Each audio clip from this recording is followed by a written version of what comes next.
সারদাকাণ্ডে CBI তদন্ত চেয়ে দায়ের জনস্বার্থ মামলা গ্রহণ করল সুপ্রিম কোর্ট। বৃহস্পতিবার আবেদনকারীদের আইনজীবীর বক্তব্য শোনার পর রাজ্য সরকারকে নোটিশ ইস্যু করে প্রধান বিচারপতি আলতামাস কবির, বিচারপতি পি সতশিবম এবং বিচারপতি বিক্রমজিৎ সেনের বেঞ্চ।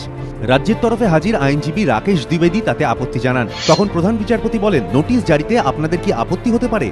রাজ্য সরকারের আইনজীবী বলেন, হাইকোর্টের নজরদারিতে সারদাকাণ্ডের তদন্ত হচ্ছে, তারা এখনো কোনো রায় দেয়নি। তখন প্রধান বিচারপতি পাল্টা বলেন, আপনারা কি ক্যাভিয়েট দাখিল করেছেন? আপনারা কি চান আমরা আবেদন খারিজ করে দিই?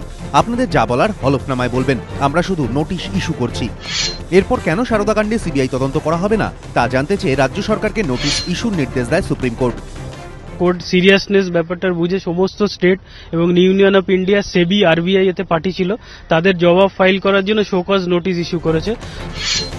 সারদাকাণ্ডের সিবিআই তদন্তের পাশাপাশি আরও দুটি লগ্নি সংস্থার কাজকর্ম তদন্ত করে দেখার আবেদনও করা হয়েছে, তাদেরও নোটিশ জারি করা হবে। লগ্নি সংস্থাগুলির কাজকর্মের ওপর নজরদারির জন্য একটি নির্দিষ্ট কেন্দ্রীয় সংস্থা গঠনের আবেদনও জানানো হয়েছে। 4 সপ্তাহ পর মামলার পরবর্তী শুনানি। এদিকে বেহালা থানায় দায়ের হওয়া দুটি অভিযোগের ভিত্তিতে বৃহস্পতিবার আলিপুর আদালতে তোলা হয় সারদাকর্তা সুদীপ্ত সেনকে। সুলতা সিংহ ও অন্তরা চক্রবর্তী নামে 2 মহিলার অভিযোগ, সারদা থেকে জমি কিনলেও আজও সেই জমির মালিকানা পাননি তারা। জামিনের আবেদন খারিজ করে সুদীপ্ত সেনকে একটি মামলায় 22শে জুলাই পর্যন্ত পুলিশ হেফাজত ও অন্য মামলায় 1 আগস্ট পর্যন্ত জেল হেফাজতের নির্দেশ দেন বিচারক বিজেন্দ্র সিংহ ও প্রবীর চক্রবর্তী, এবিপি আনন্দ।